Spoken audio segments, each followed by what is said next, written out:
जंगली जनालाई श्रीमानले थापेको विद्युतीय पासोमा परेर श्रीमतीको मृत्यु।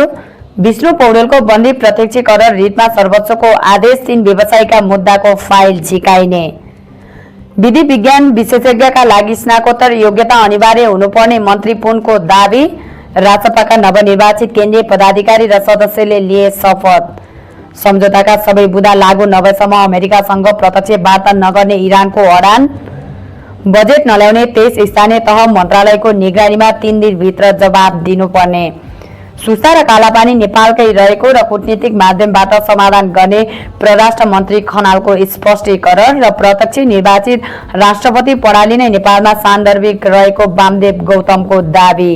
अब सुन्नुहोस् पुरा समाचार। धुर्कोट गाउँपालिका 5 मन्टारीमा जंगली जनावर धपाउनका लागि थापिएको विद्युतीय पासोमा परी एक महिलाको मृत्यु भएको छ। मृत्यु हुनेमा धुर्कोट 5 निवासी 60 वर्षीय हुमकला भण्डारी रहेको जिल्ला प्रहरी कार्यालयका प्रहरी उपरीक्षक भीमकिरण बोगटीले जानकारी दिएका छन्। गैराती करिब 31 बजेको समयमा घाइते भएकी भण्डारीलाई उपचारका लागि गुल्मी अस्पताल तमगास ल्याइएकोमा राति नै चिकित्सकले मृत्यु घोषणा गरेको प्रहरीले जनाएको छ। नेकपा एमालेका उपाध्यक्ष एवं पूर्व उपप्रधान एवं अर्थमन्त्री विष्णु प्रसाद पौडेलले न्यायिक हिरासतमै रहने भएका छन्। पौडेललाई गैर कानूनी थुनामा राखिएको दावी गर्दै पौडेल पत्नी दोमायाले दायर गरेको रिट निवेदनमा मंगलबार सुनवाई गर्दै सर्वोच्चले रिहाई गर्न आदेश दिएको छ। न्यायाधीश दय टेक प्रसाद ढुङ्गाना र मेघराज पोखरेलको संयुक्त इजलासले 3 जना व्यवसायी विरुद्ध दायर गरिएको मुद्दाको अभियोग पत्र सहितको सखल फाइल झिकाउने आदेश समेत दिएको छ। पौडेल विरुद्धको मुद्दाको पेशी असार 18 गते तोकिएको छ। असार 10 गते दायर रिटमा विशेष अदालत, प्रधानमन्त्री तथा मन्त्री परिषदको कार्यालय, गृह मन्त्रालय, सम्पत्ति शुद्धिकरण अनुसन्धान विभाग, जिल्ला प्रहरी कार्यालय, अपराध अनुसन्धान तथा कारबाही शाखा सुर्खेतलाई विपक्षी बनाइएको थियो। सरकारले विधि विज्ञान क्षेत्रमा कार्यरत विशेषज्ञका लागि न्यूनतम शैक्षिक योग्यता स्नातकोत्तर तह हुनुपर्ने प्रस्ताव अघि सारेको छ। बुधबार सिंहदरबारमा बसेको शिक्षा, स्वास्थ्य तथा सूचना प्रविधि समितिको बैठकमा राष्ट्रिय विधि विज्ञान प्रयोगशाला स्थापना र सञ्चालन विधेयक 2081 माथिको छलफलका क्रममा विज्ञान प्रविधि तथा नवप्रवर्धन मन्त्री महावीर पुनले यस्तो धारणा राखेका हुन्। मन्त्री पुनले विगतमा स्नातक तह नै ठूलो शैक्षिक उपलब्धिका रूपमा हेरिने गरे तापनि वर्तमान समय प्रविधिको तीव्र विकास र अनुसन्धानको जटिलतासँगै विधि विज्ञानका विशेषज्ञका लागि स्नातकोत्तर तहको योग्यता आवश्यक भइसकेको बताएका छन्। उनका अनुसार फोरेन्सिक विज्ञान जस्तो संवेदनशील क्षेत्रमा उच्च दक्षता र विशेषज्ञता सुनिश्चित गर्न न्यूनतम योग्यता पनि सही अनुसार निर्धारण हुनुपर्ने उनको भनाइ रहेको छ। राष्ट्रिय स्वतन्त्र पार्टीका नवनिर्वाचित पदाधिकारी र केन्द्रीय सदस्यहरूले काठमाडौँको वनस्थली स्थित पार्टी कार्यालयमा सभापति रवि लामिछानेबाट शपथ ग्रहण गरेका छन्। चितवनमा सम्पन्न प्रथम महाधिवेशनबाट निर्वाचित 6 पदाधिकारी र 79 केन्द्रीय सदस्यलाई लामिछानेले घण्टी जडित मायाको चिनो र प्रमाणपत्र प्रदान गरेका छन्। सभापति लामिछानेले आजै पहिलो केन्द्रीय समिति बैठक बोलाएर मनोनित हुने 51 जना सदस्यका विषयमा छलफल गर्ने तयारी गरेका छन्।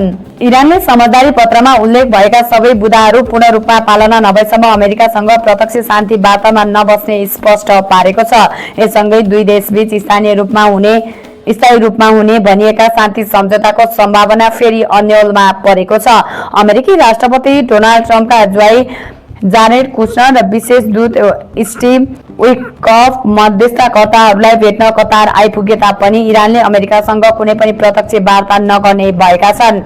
कतारले मंगलबार एक बयान जारी गर्दै अमेरिका और इरान बीच कुनै पनि उच्चस्तरीय बैठकको योजना नरहेको पुष्टि गरेपछि शान्ति प्रक्रिया थप सुस्त बन्दै गएको संकेत देखिएको छ।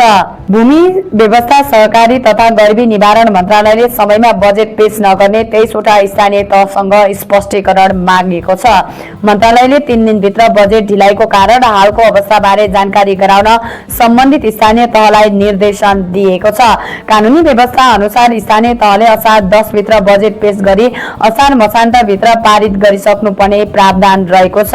परराष्ट्र मन्त्री शिशिर खनालले नेपाल भारत सीमा विवाद कूटनीतिक संवाद मार्फत समाधान गरिने बताएका छन्। बुधबार राष्ट्रिय सभामा सांसदहरूले उठाएको प्रश्नको जवाब दिँदै मन्त्री खनालले भारतीय समकक्षी एस जयशंकरसँगको भेटमा पनि सीमा विवादलाई वार्ताको माध्यमबाट समाधान गर्ने विषयमा छलफल भएको जानकारी दिएका छन्।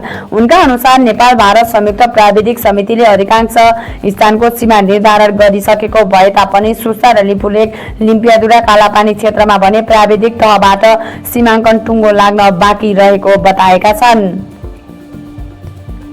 वामदेव गौतमले संसदीय शासन प्रणाली असफल भइसकेको भन्दै नेपालमा प्रत्यक्ष निर्वाचित राष्ट्रपति प्रणाली नै उपयुक्त विकल्प भएको बताएका छन्। गौतमले 2015 सालदेखि कुनै पनि प्रधानमन्त्री र संसदले 5 वर्षे कार्यकाल पूरा गर्न नसकेको प्रणालीमा परिवर्तन आवश्यक रहेको तर्क गरेका छन्। सरकारले पूर्व सांसदहरूको अनुभवलाई राष्ट्र निर्माण उपयोग गर्न उनीहरूलाई विकास निर्माण र अनुगमनको जिम्मेवारी दिनुपर्ने समेत उनको भनाइ रहेको छ।